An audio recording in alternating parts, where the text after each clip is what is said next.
Good evening. How everyone doing today? God is good and God is good all the time. I'm at City Park today and it's beautiful out here today. So I have a word. My name is Irma J. I'm a spiritual divine. I'm here to give you a word today. Now, the topic gonna be the women of God that took control. That took control. Now, God can always use women too. Now we have Deborah. That gonna come from Judges, chapter 4, verse 1 through 10. I'm not going for word, but I'm just gonna tell you a brief of the story because I have two ladies. The other one gonna be Esther. Okay, first the Israelite did evil again. Now you know they in Canada, right? So the Lord sold them into the hands of Jabin, the king of Canada. So Jabin army was Sierra. He had 900 carriers who was cruelly oppressing the Israelites for 20 years. So they cried out to the Lord for help. So God heard their cry. So the Israelite is God's favorite, his chosen, but they always do wrong in the eyes of God. And so God had to move, had put somebody in charge of them that was treating them cruelly for 20 years. So that's what Deborah come in at. Now Deborah is brave and she intelligent woman. She trustworthy and she was a God word of confidence of God present. Now she was a God. She was a godly person. And she was the first woman to be over the Israelite. And she also was a prophet. Now she used to do her work under a tree. Now all the Israelites used to bring all the complaints and everything to her. And so God came to her because God wanted to God had a plan for Sierra who was treating the Israelite cruelty for 20 years. So they had to cry out to God. So Deborah ruled over Israel under a palm tree.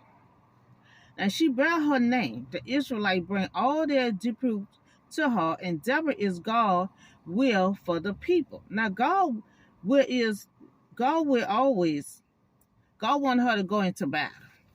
So God gonna always have a plan. God always have a plan. And God plan gonna always work out. Sometimes you might not understand it, but always work out for the better. So God wanted a plan, and he explained to Deborah what he wanted to do. And so Deborah also wanted to summon Barak. Um, so he refused. He said, I'll go if you go. So she told him a plan that God wanted her to do because this person was abusing the Israelite for 20 years. So the key issue is, however, it's not what Deborah does, but whom she follows. So it's not what you do, it's who you follow. You don't follow nobody else but God. You're going to always follow God's plan. Don't let God give you a plan to proceed and then you hook up with somebody else saying, let's do it this way. So Deborah willingly does whatever God asks her to do. Now, she never complained.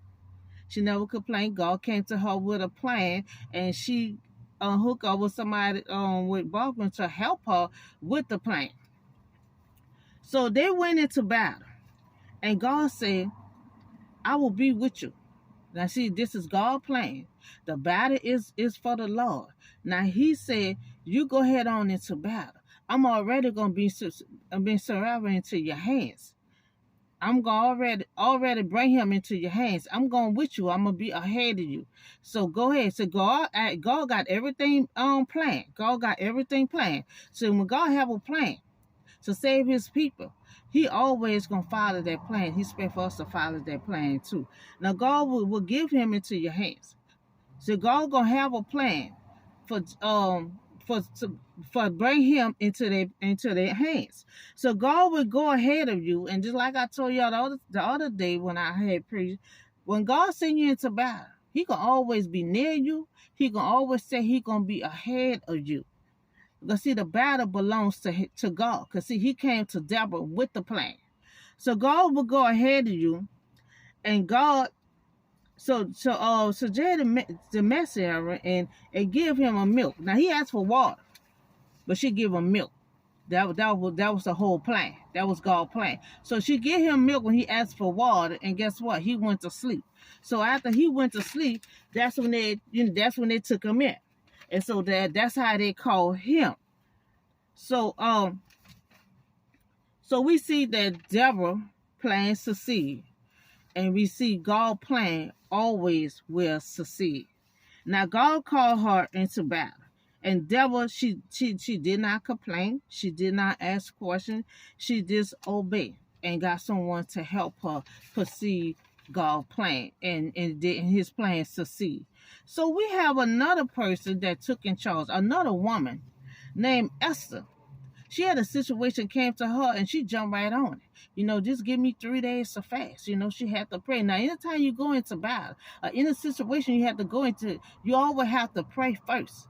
So when she had got that plan about her own race, she told them, just give me 3 days. Let me fast for 3. She told them to go fast and give her 3 days.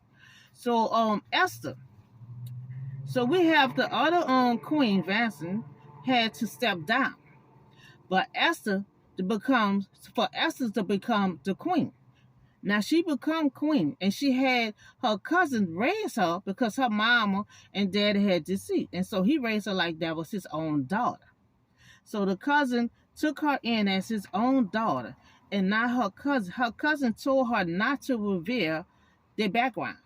So now when she become queen, now he told her not to tell the king her background, and she did just so. So she completed her 12-month of brooding. Now she had to go to beauty treatment for to be selected for queen. So the treatment had ended.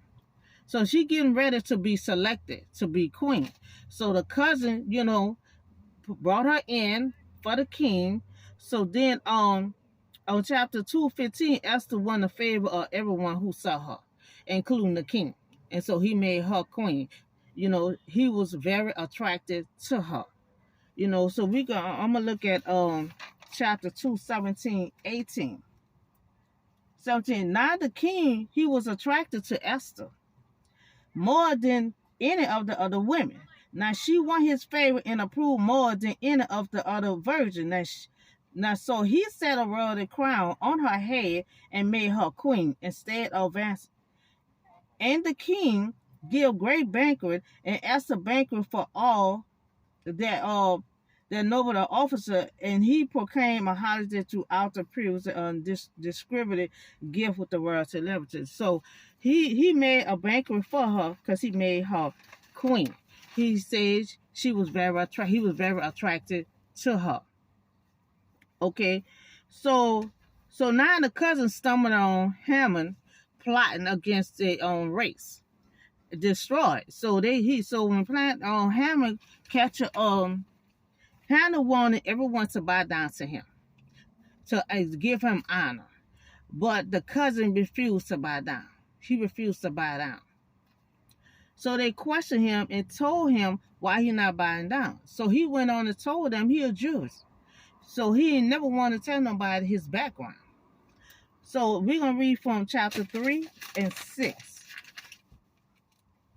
Yet having learned who most of these people were, discarded the idea of killing only him. Instead, Haman looked for a way to destroy all his people, the Jews, throughout the whole kingdom. So he was enraged. So Haman just got so mad because all the while he was under them and not telling his background. And so when he told them he was a Jew and stuff like that, so he wanted to hurt him. So he said he placed an order to kill all the Jews. So that's when that's when the cousin told Esther what happened. So when he told Esther to plan to kill all his race, so Esther had no other choice but to tell the king all about her background, who she really are. So she wound up told him that she was a Jew. So now she ready to take charge on saving her people. Now the king asked her what she wanted, what her request is. So when she went to her people She told them to go fast for 3 days. I'll be back. So to give her time enough to clear her head, and pray to God. Okay, so she getting ready to take charge. Now this a woman just got in seat as being the queen, and now all of a sudden she just taking charge, and that's a woman of God. Now Haman, he ordered to kill all the Jews, the young and the old, and the cousin. He wanted to kill them all. So Esther, she stepped in, and Esther is in a place that required great courage. Now she had to have courage. That's why she needed to pray to God. See, anything that you do, any battle you go into, any situation you're going into, you have to pray on it. You have to put God in it. God had to be in the mix of your battle. He had to be in the mix of your situation. So she could not hide her identity no longer. So she had to tell him that she was a Jew, and she requests that the Jews fast for 3 days so she can have courage to proceed her duties. So she had to have courage to proceed her duties. So she had to pray. She told them to go fast for 3 days, give her some time to clear her mind and pray to God. See, these is women of God. We gonna pray on everything. So the king giving her her request. So that same gallon. Now remember, Haman had set a gallon to kill the cousin and kill all the Jews. So that same gallon that set up for her cousin, King said hang Haman on that same gallon that he prepared for the cousin. And you see how things work. He got so mad he wanted to kill the cousin and all the Jews. Now at the end, the king would give Esther the request. And so the same gallon he prepared for the cousin, the king told them to put him on that same one and hang him. So you can't be so always plotting. You can't always be mean and hateful, because sometimes things can backfire. So he was enraged and he prepares to hang somebody, but he wind up had to hang himself. So now we see that these is two women that took in charge. They ain't crumble or complaint or none of that. They just hurry up and took in charge. Now we see Deborah. Deborah got in seat being the king over Israel. That was the first woman to be a king over Israel. And she also was a prophecy and working under a pine tree, where all the Israelites were bringing all the issues and problems to her. So then next, God came to her with a plan. She didn't ask no questions. She didn't crumble or nothing. She said, okay. And she got somebody to help her, and she proceed that battle. But God, all the battle that you in, God always get the glory. God always going to get the glory, because, see, God came to her with the plan. So that means every battle is for the Lord. You know, we may think, all of a sudden stuff just happened to us. This situation that happened. So all the time, it always be God. God always have a plan. And see, God had a plan. He came to Deborah and they perceived that plan. And what God say, I'm going to be ahead of you. I always got somebody working on it. So that person he had working on it, won that person to her cabinet, and he asked for some water, but she gave him milk. That was the whole plan. You know, warm milk gonna put you to sleep. And so he was knocked out to sleep. So you had Deborah and her people to come up in there and grab him out of there. So that was God's plan because God already said, I'm gonna put him into your hands. And that's what God did. When he got to that cabin, she put him to sleep. Then he called Deborah and her crew to come in there and get him. So that was God's plan, and it succeeded very well. So we have another woman had just took in charge. She had just become to be queen, Esther. She just become to be queen, and then all of a sudden she had to just jump in charge. She didn't slow down and ask no questions. Said, she just jumped in charge. And then the cousin came to her with the plot that Haman had wanted to do, and she hurried up and had to jump on it. She went to her people, told them to fast. And then she said, give her some time. She's going to be back. Now, she came back, but she had to go to the king. She had to identify who she is. Because she was a queen. The cousin told her to identify your background. But now She had to go to him that Haman gonna kill all her people. So, so she had to let him know that she was a Jew, just like one of them, just like them. So we see that we have these two women that took in charge. They asked no question. God went to Deborah, and then Esther just took in charge. She put her robe on and she was ready to roll. And Deborah, God came to her with this problem that this man here was putting so much pressure on the Israelite for 20 years. That's a long time. They cried out to God. So God finally answered their cry and came up with a plan, a solution to get rid of that man that caused an Israelite problems for 20 years. And then Esther just jumped in seat. You know, her cousin is like a father to her. He raised her as his daughter. And she was a beautiful woman. So the king took attack to her, favor to her. So these two women just took in charge. So God can't use women.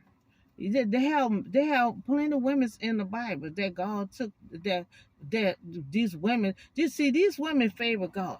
These women was praying women.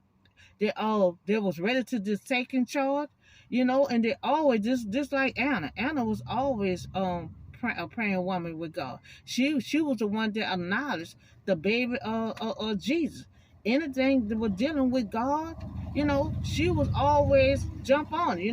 This is the baby of Jesus. Because she always was a praying woman. So they have many women are praying women, and God will always use that woman that love Him and willing to take in charge of something that needs to be taken charge. So Esther made history. So Deborah, because she was the first woman that was a king and a prophet.